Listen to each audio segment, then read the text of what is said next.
Hello friends, welcome to Arya Socio Academy. Please like, share and subscribe my channel and also press bell icon. Hello friends, welcome to Arya socio academy. आने वाले कुछ महत्वपूर्ण examination को ध्यान में रखते हुए ज़्यादा से ज़्यादा एमसीक्यूज़ हल करना बहुत ज़रूरी है। तो इसी को ध्यान में रखते हुए आज का जो एमसीक्यूज़ है वो जनसंख्या पर आधारित है। चलिए यहाँ कुछ क्वेश्चन आंसर की हम लोग बात करें।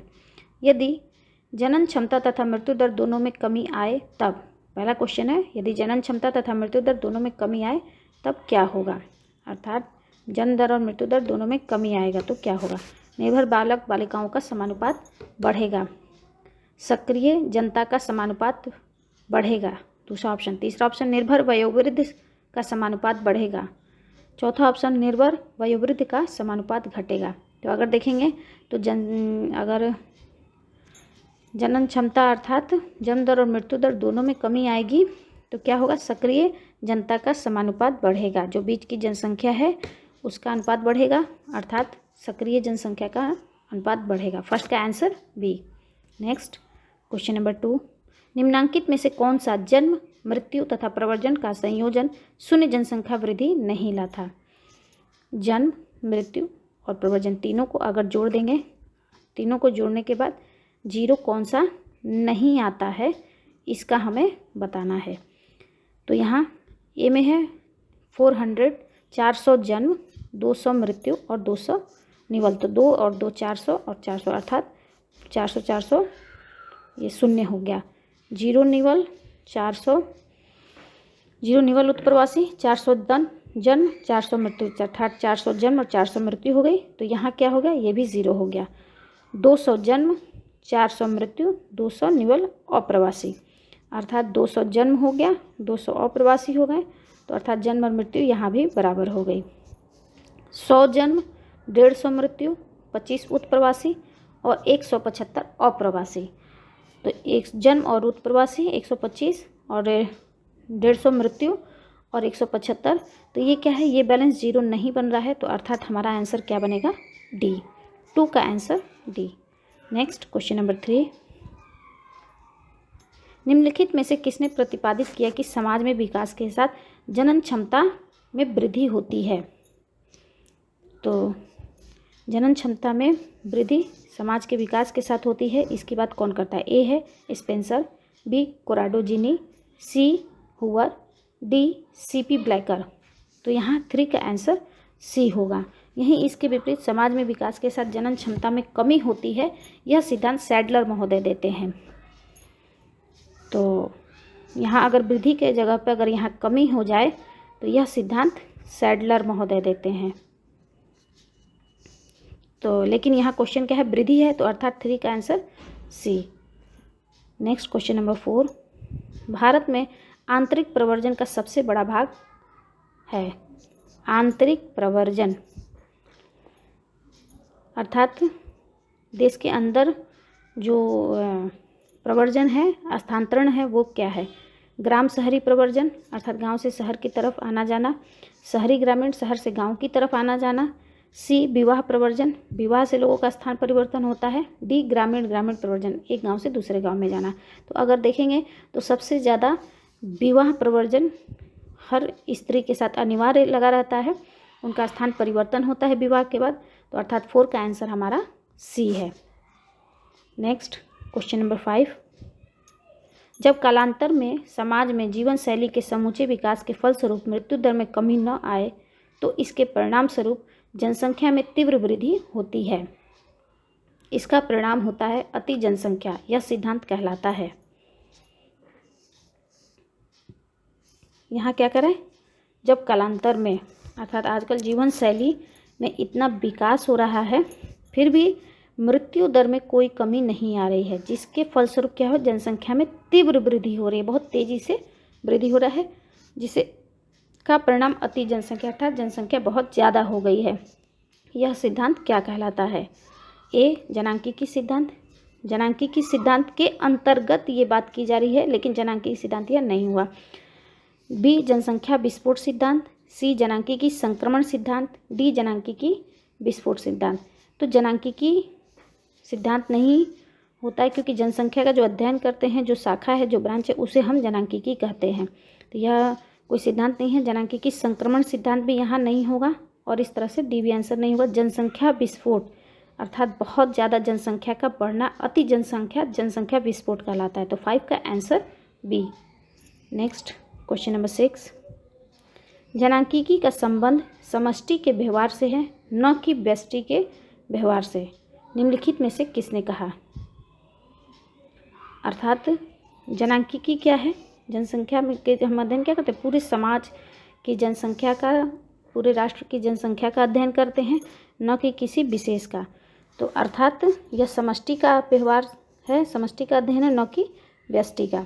ये किसने कहा है? A Donald J Bogue, B Peter, C H Stanford, D W G Berkeley.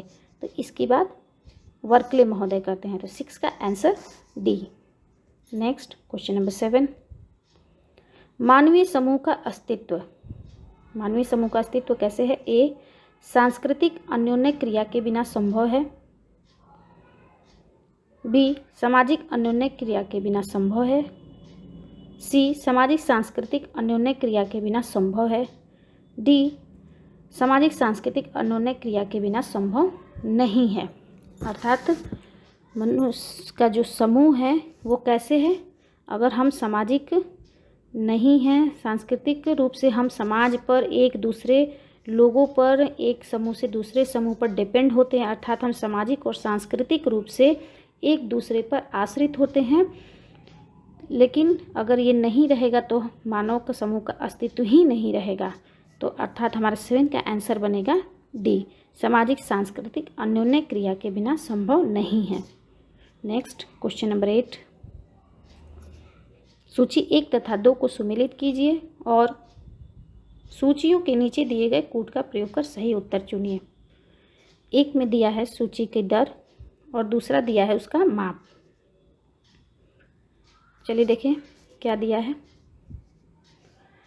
जनन क्षमता, जनन क्षमता मतलब क्या होता है? दबाव एवं कर्षण परिकल्पना, ये नहीं होता है। बाल महिला अनुपात, आर्थिक निर्भरता अनुपात, अशोधित मृत्यु दर, अशोधित विवाह दर। अर्थात मृत्यु विवाह निर्भरता से कोई मतलब नहीं। जनन क्षमता का तात्पर्य यहाँ हमारा बाल महिला अनुपात, महिला से संबंधित है। तो एक आंसर हमारा 2 होगा। 2 यहाँ 2 जगह है।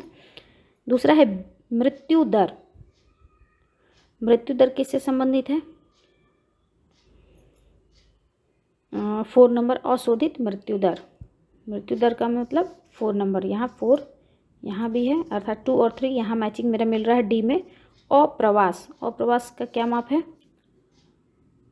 दबाव एवं कर्षण परिकल्पना, आर्थिक निर्भरता अनुपात। विवाह दर होगा नहीं, आर्थिक निर्भरता से नहीं मतलब है।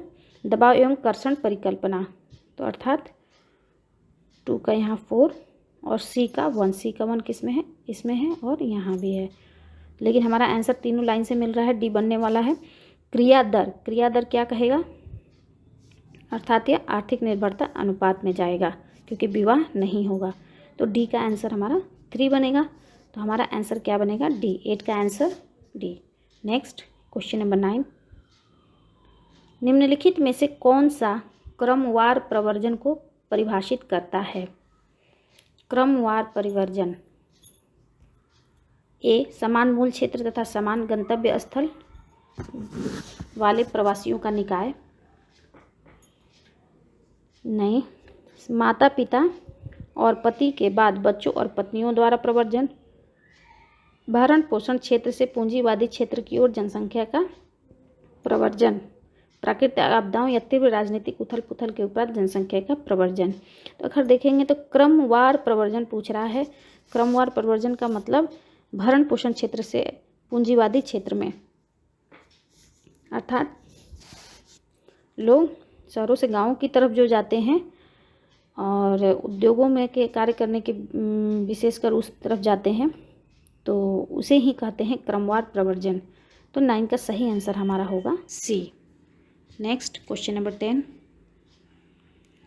भारत में जनसंख्या का अच्छा खासा हिस्सा गरीबी रेखा के नीचे रहता है। ठीक है, निम्नलिखित में से कौन सा एक तथ्य इसका मुख्य कारण है? गरीबी रेखा के नीचे रहने का मुख्य कारण लोगों का क्या है? ए है सामाजिक राजनीतिक अस्त व्यस्तताओं से समग्र सामाजिक आर्थिक विकास पर दबाव पड़ता है। बी पूंजी निर्माण की दर से अधिक तीव्र गति से जनसंख्या बढ़ती है। सी देश की अर्थव्यवस्था मूलतः कृषि पर निर्भर है। डी कुल जनसंख्या में श्रमिकों का अनुपात काफ़ी कम है। तो अगर देखें तो श्रमिकों के अनुपात से कुछ लेना देना नहीं है। गरीबी रेखा के नीचे हम क्यों हैं, भारत की जनसंख्या इतनी क्यों है, इसके बारे में पूछ रहा है। इसका कारण क्या हो सकता है? देश की अर्थव्यवस्था मूलतः कृषि पर निर्भर, अगर कृषि पर भी निर्भर रहेगी तो जनसंख्या गरीबी रेखा के नीचे नहीं होगी, तो ये भी नहीं होगा। बी पूछ रहा है पूंजी निर्माण की दर से अधिक तीव्र गति से जनसंख्या बढ़ रही है, अर्थात जितना हम पैसा नहीं बन रहा है उससे कहीं ज़्यादा हमारी जनसंख्या बढ़ रही है। तो इसका आंसर बी बन रहा है। सामाजिक राजनीतिक अस्त व्यस्तताओं से समग्र सामाजिक आर्थिक विकास पर दबाव पड़ता है। ये दबाव पड़ता है, गरीबी रेखा की बात नहीं है। तो हमारा आंसर क्या बन रहा है? 10 का बी। 10 का सही answer B. Next question number 11। Bharat की राष्ट्रीय जनसंख्या नीति का दीर्घकालिक उद्देश्य निम्नलिखित में से किस वर्ष तक जनसंख्या को स्थिर कर देना है? यह क्वेश्चन आता है बार बार। तो अर्थात किस वर्ष तक हमें जनसंख्या को स्थिर करने का लक्ष्य रखा गया है? ये है सन 2010, ये तो बीत ही गया है, ये होगा ही नहीं। दूसरा सन 2055, सी 2035 और डी 2045 तक। तो हम देखेंगे तो हमारा जनसंख्या को स्थिर करने का लक्ष्य 2045 रखा गया है। तो 11 का सही answer D. Next question number 12। पुनर्जनन की जैविक क्षमता को कहते हैं।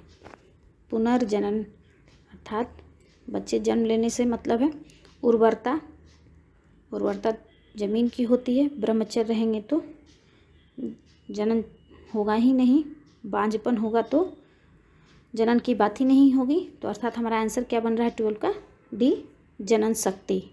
12 का सही answer D. Next question number 13। जाननिक दोष विशेष के कारण महाराष्ट्र में अमरावती जिले में कोटकू लोगों में मृत्यु दर बहुत ऊंची है। यह एक कथन है।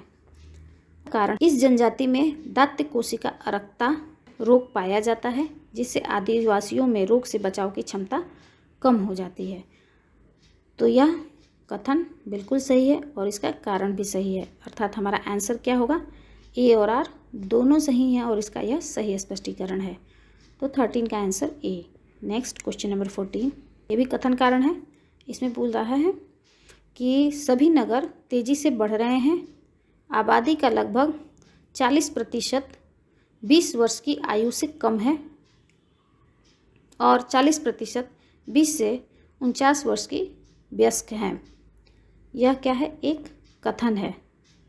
दूसरा, भूमि आकर्षण तथा अन्य सामाजिक आर्थिक कारणों से कृषक वर्ग में अधिकाधिक कंगाली आ रही है, जिससे नगरीय क्षेत्रों में श्रमिकों का आवागमन अधिक हो रहा है।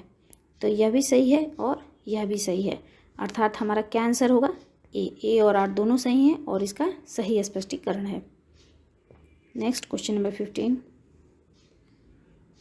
भारत में ग्रामीण परिवारों में गरीबी का मुख्य कारण, गाँव में जो गरीबी है इसका मुख्य कारण क्या है? कारण है स्वायत्तर भारत में अत्यधिक प्रौद्योगिकी के कारण भारत में गरीबी है। स्वायत्तर पूंजीवादी व्यवस्था का यह लक्षण है। दूसरा कारण है भारत में ग्रामीण जनता अपनी निरक्षरता तथा परंपरागत जीवन शैली के कारण आधुनिक तकनीक तथा जटिलताओं का सामना नहीं कर पा रही है। बिल्कुल सही है। ये आधुनिक प्रौद्योगिकी का ये लाभ नहीं ले पा रहे हैं। तो 15 का कथन और कारण दोनों सही हैं। अर्थात हमारा आंसर क्या होगा? ए, क्योंकि ए और आर दोनों सही है और आर ए का सही स्पष्टीकरण है। 15 का सही आंसर ए। तो यहाँ हम लोगों ने कुछ इंपॉर्टेंट MCQs को देख लिया। आई थिंक ये आप लोगों के लिए हेल्पफुल होगा। धन्यवाद। Thank you. Please like, share and subscribe my channel and also press bell icon.